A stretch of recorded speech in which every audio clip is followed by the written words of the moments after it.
Ladies and gentlemen, welcome to the fourth generation of the BMW X3. This is what BMW called SAV, Sports Activity Vehicle. So this should be functional for daily use, and if you want to take it out for leisure, you can do exactly that as well. And it should be functional for all those reasons. It's available in this top of the range M50 in this fiery red color, which looks good, especially under this beautiful weather out here in Germany. And there's also a diesel version, so the X20D.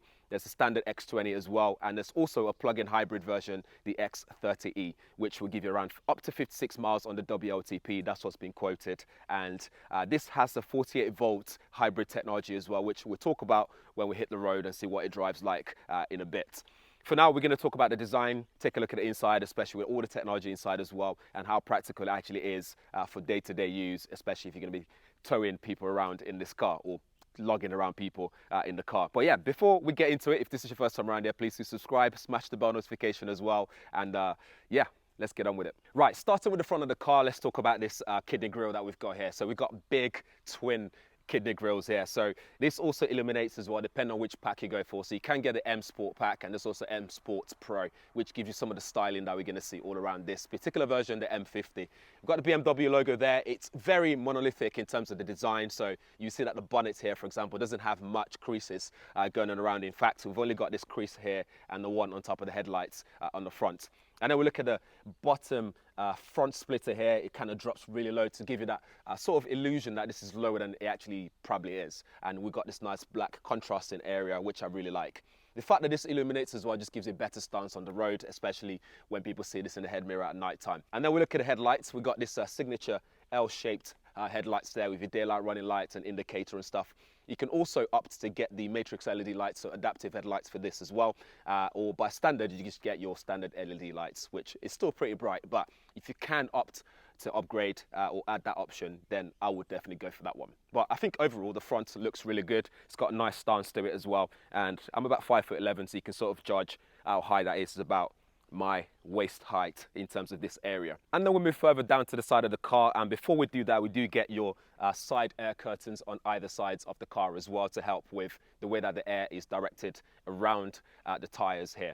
You can spec this up to 21-inch alloys. I think on here right now we've got 20-inch on here, so you can get it 18 and then go all the way to 21 if you wish to do so. But I think the 20 here might be the sweet spot to have in terms of considering things like road noise and handling and all that kind of stuff. So I love the styling of the alloys as well. I think it's got a nice pattern and design to it, which looks pretty cool.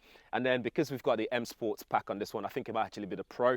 We do get the red brake calipers on this as well, which will come with this particular version on the M50. So that's something that's really cool. Moving further down, you get your M badge as well, because obviously M Sport. And then we've got the mirror here. On the mirror, it's got a nice cutout on here to help with drag coefficient, so the way that the air is directed here. So for aero, basically, so they've designed the mirror to allow for that as well. And then as we move further back towards the car, we can see the roof line as well. It's got this roof rail as well if you want to add stuff for your activities. At the end of the day, it's a sports activity vehicle. And I love the black detailing again. As you can see, it just contrasts the color very nicely, and we see more of that monolithic design because there's not much, again, creases going on. It's just nice and just looks really smooth. And then if there's any creases, it's just right at the bottom here. You can see just a little dink there, which is not over the top. I kind of like this monolithic look without the black cladding and all that stuff. I think this looks good. It suits the car. And then we get this flared arches as well. It's nicely flared. It's subtle. It's not too much, so it's not an aggressive look, which is cool. And then, like I was saying, you do get M Sport logo on the alloys as well. Just a nice little detail on the alloys there, which just helps with the branding, I guess. And then it kind of slopes back just a little bit. You see that leading line just coming all the way to the back here, just elongating the car a little bit to give it that length in terms of the way that it looks. Moving on towards the back, we see more of the back here. We see the LED lights on the back as well. I love the way that it sticks out just a tiny little bit away from the car. It's just tiny little detail like that. It's got this T-shaped design as well, which looks good. I think it suits the car again. And then we've got this light reflector here area, which might add to the aero dynamic nature of the car. And then we see the M50 logo on the back. You get the diffuser on the back here, which looks really good. Again, black contrasting color. But what you will notice on this one is we do see the exhaust on the back. So the 4 exhausts are sticking out here, so 2 on either sides. That's only going to be available on the M50. So if you go for the 20 or the 30E, you won't be seeing those. Those are nicely tucked away, so you won't see it. But that diffuser looks really good as well. It's got the sporty look to it, which looks really nice. X3 logo there, BMW logo there. And to open the boot, you got to reach further down here to open the boot. So it's a bit of a lean down to open the boot. I love the spoiler as well. It looks really good when you look from a distance. It looks a bit like cat ears, but yeah, it looks really good.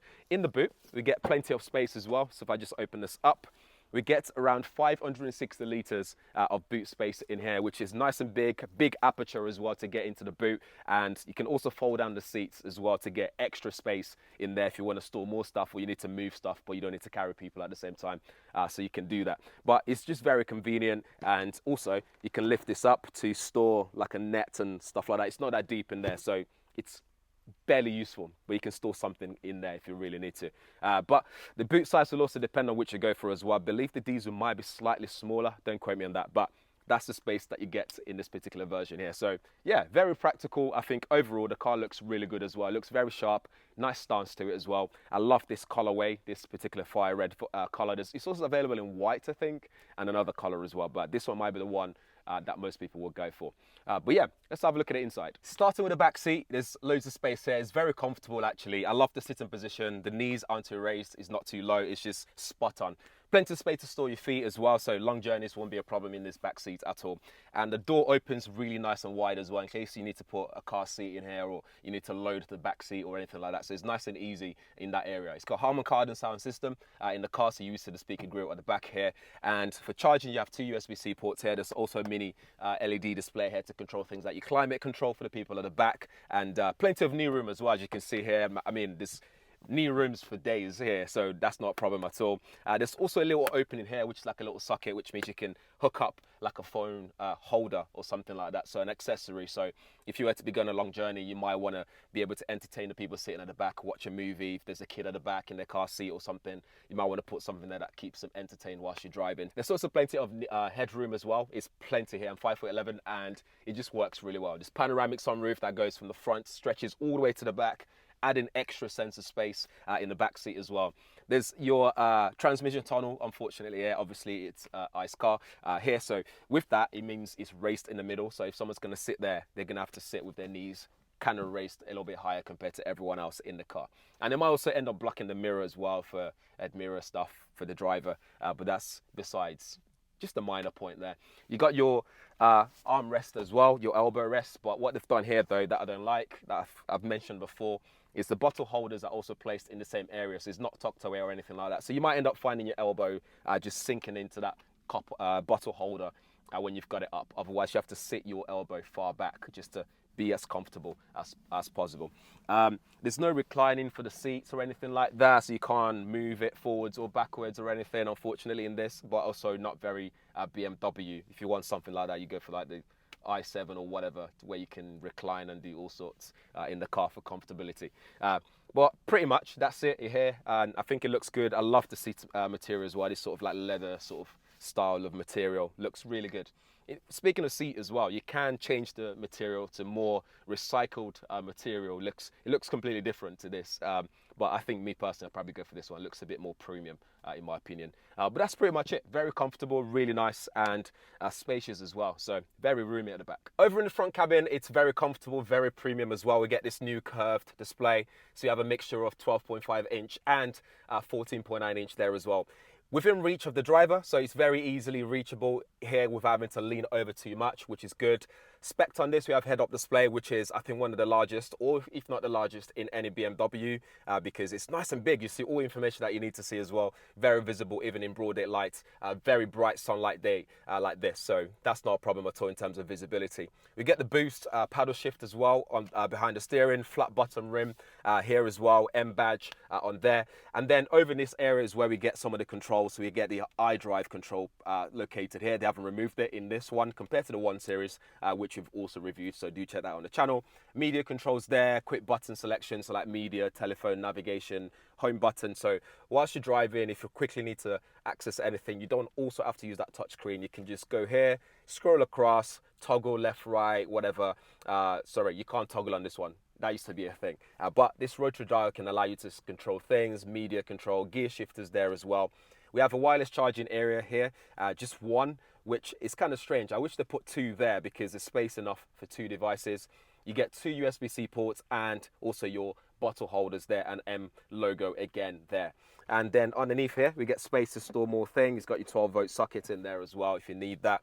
And then couple of some space in the cabin, door cabin here. So we have a space for your bottle, so you can store one extra bottle there, and all your seat control are on the side of the seat, mirror control on the driver's side, and there's this lock button here. And then there's something else here which I'm not entirely sure, maybe the brightness or something of the lighting here. I'm not entirely sure. But in terms of the ambient lighting in here, they've added this bar just on the door here for lighting, and also around where the phone sits in a bottle holder. There's also this U-shaped lighting as well that lights up, so you can change all that color as well in the settings, which is pretty cool.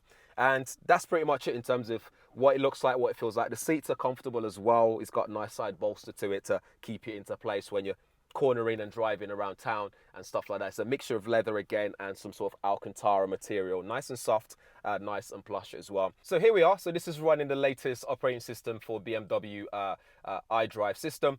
And as you can see here, this is a map, and on this side you can scroll up and down and have different cards available to you there. One thing you notice straight away is this is very, very responsive. So there's no issues there at all. You can see Google Earth is there, and you can move it around, and it just works accurately each and every time. It hasn't frozen or anything like that whilst I've been driving it here, so that's good news. And then we press this to show us all the apps that's available.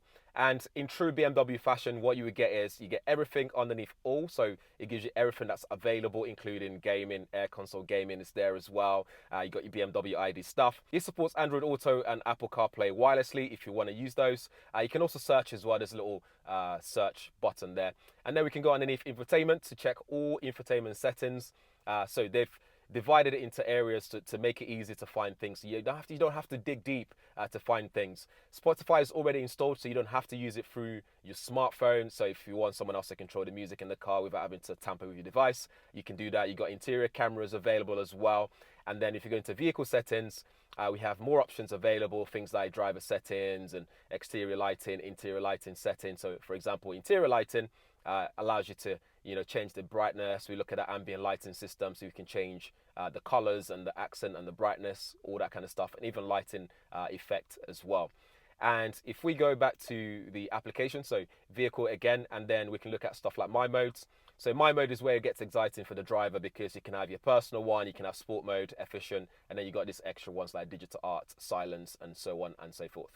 If we go into sport, you can then see in individual settings the sort of stuff that you can actually control on this, because you have the M suspension pack and there's another M suspension something in terms of the chassis and the control that you can do here. So for example, in the drivetrain, we can have in sport, comfort, and sport plus. We've got driving dynamics, so we can do sport plus and turn on the DSC as well if you wish to do so. Steering, you can have comfort and sport. I've got it currently on comfort because I found sports a bit too heavy for my liking, especially for long journeys. So I turned that off and put into comfort. Damping can be controlled as well. So you got active damping, so you can have comfort and sports depending on how you want it to be, how you want your driving experience to be when you're driving. And then you can change all this bit here for the start mode, so you can modify it as well. So that's pretty cool. The My Mode settings is also available on the center console area, so you can also press it from there, or you can go into settings manually here and do all that stuff if you wish to do so. You got live vehicle stuff and seat comfort. In seat comfort, you can set like the heated seat stuff, store seat memory, and you got things like your backrest, and you can adjust all the seat as well as the front passenger one as well. In driver settings, we have things like your driver assistance settings, so you can see all the safety equipment option available. If you go safety and warnings, you got things like front collision, lane departure warning, you got things like exit warning. There's loads of stuff here to keep you nice and secure on the road. You got driving ones as well, so you got speed limit assist, route control, distance control, actively follow the route ahead as well, stop at traffic lights, for example. You got so much options available to you there if you want to be nice and safe on the road. And you got your parking option, including 360 camera for parking. And then if you look at the drivetrain and chassis here, one thing that you can do is the iconic sounds, so you can turn that on or off. And what that does is basically just enhances the sound inside of the car. So if you're having sports mode, for example, it might sound a bit more active in the car, for example. But I tend to turn it off because it sounds too fake for my liking. But that's pretty much everything you can do here. The key things you can do here. There's plenty of other options to go through and settings, but they're not particularly unique to this car, if that makes sense. So if you get in any new BMW, a lot of this stuff will be pretty much the same stuff that you can do, including stuff like your sound settings here for the Harman Kardon sound system. You got surround sound, you can change intensity, you can even do equalizer settings as well. If you know what you're doing, you can adjust that. But yeah, that's pretty much it. So let's take it on the road and have some fun and talk about how this drives. Okay, let's go have some fun and take this for a drive. And whilst we do that, let's talk about some of the stats to begin with, as always, and then we'll talk about some of the other features and the driving experience. So this is a 3-litre 6-cylinder engine. It's got M twin power turbo, coupled with that 48-volt hybrid technology in there, and you're talking 540 newton meters of torque in this thing, and also 0 to 62 figures in 4.6 seconds, which isn't too bad at all. And it just sounds really good in terms of the engine notes, the engine sound. Even when you turn off the iconic sound settings off in the system here, you still get a really nice sound come through, which I've turned it off because I don't want it to be too or overly fake. I just still want to hear it go, and you know, especially when you put it in sports mode as well, you still want to hear it go and hear that sound come through very well. One of the things that they've done to this is a new steering wheel as well. It's got a belt-driven, belt-powered, if I'm saying this right, steering. So basically they're able to exert more force on the axles as well. The steering feels much more better and much more dynamic, depending on which mode you put it in. So if you're having comfort mode, the steering can be a bit softer for, you know, when you're just around town, you don't want it to be too heavy, too exerting in terms of force when you're driving, or too much of an effort to drive around. And then when you put into sports mode, things become alive. This becomes stiffer, for example. And with that, on the motorway especially, what I notice is it just feels very nice and stiff in terms of all round. Even the chassis, everything feels stiff. The suspension, this has got an M suspension as well. And with that, when you're driving on a long straight, for example on the motorway like Autobahn here, it just feels really smooth. You don't have to do much in terms of putting effort into the steering. It just sticks to that straight line and it does a really good job of it. In terms of how comfortable this is, it's very comfortable. The suspensions have a nice progression to it. Excuse the beep as well, because of, you know, European law now, you have to have this speed limits sound thing. You can turn it off, but I haven't done that right now. But anyway, back to this. It just feels really nice and dynamic and comfortable. The suspension, like I was saying, has a nice progression to it when you go over tiny little bumps. Although the thing is, when you're out and about here, the roads are really nice. So it's hard to fully test that out. But I've gone out and about some of the side roads here just to get a better feel for that. And you can actually see it in action, or feel it in action rather. You can see that it's controlling the level of bumps, you know, how comfortable it feels. It controls it very well. You got the limited slip differential on the back as well. Again, when you got this in sport mode, you can feel that in action, especially when you start cornering and stuff. You start to feel the power being sent to the right places to make sure that this feels nice and safe on the road. And I think what they've done here in terms of the design, whether it's the steering, whether it's the axles, whether it's the suspension, whether it's the limited slip differentials, the whole engineering, what they've done is design this to make you feel comfortable and fill you with confidence no matter where you find yourself driving this, whether it's countryside roads like this where the roads are twisted, loads of twists and turns. You'd be fine, you'd be comfortable to drive it and not worry too much about how to make sure you stay safe on the road. Obviously you get all the safety stuff like lane departure and all that stuff here that's available to also keep you safe as well, but in terms of being able to drive this with confidence, they've built it with that in mind. So as far as driving experience go, I think it's an all-round great package. It sounds absolutely fantastic. Listen.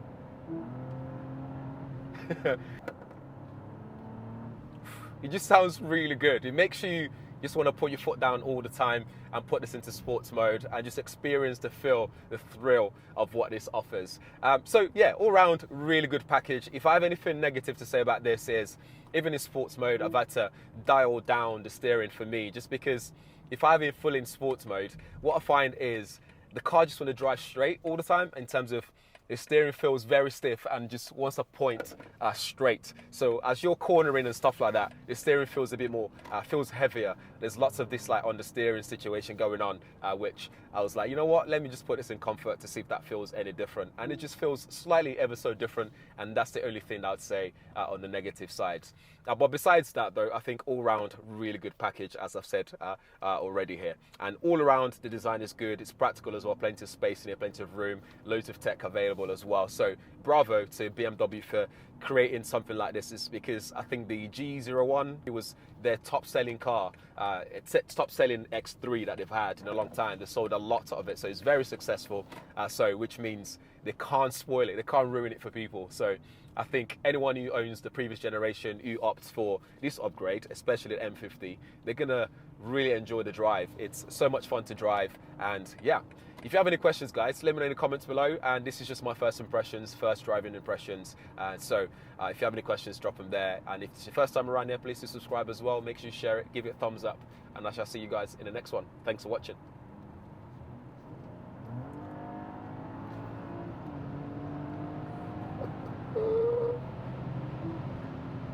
Wow.